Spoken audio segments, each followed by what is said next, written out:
I was assigned the task of creating the 3D drone for our production, and I worked pretty collaboratively with the artists, the creative artists in our group, to create an ominous looking drone that served our purposes for the production. We needed to ensure that it remained a Sentry-style camera surveillance drone, and I believe we achieved this quite successfully. I then used the concept art that was provided by the creative team to do this. This gave me a much better understanding of what the drone would look like and how I could create it in the 3D modeling program 3D Studio Max. Once my modeling process began, it became apparent that the concept art alone just wasn't enough for me to create that photorealistic geometry that we're after, simply because I just couldn't recognize the inner geometry of the camera lens used on the drone.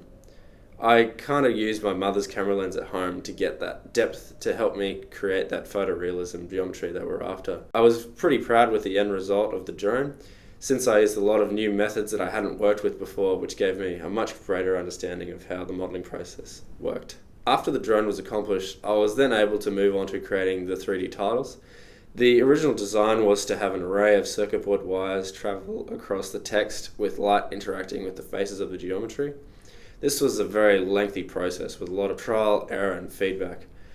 I think that having to create the titles 3 times gave me a better understanding of the modelling process in regard to having to create structurally sound models, otherwise they would not have been able to function and interact properly at later stages of animation and lighting. With the help of our teacher Dave Scotland, I was able to create some really awesome title sequences that showcased some stunning cinematography.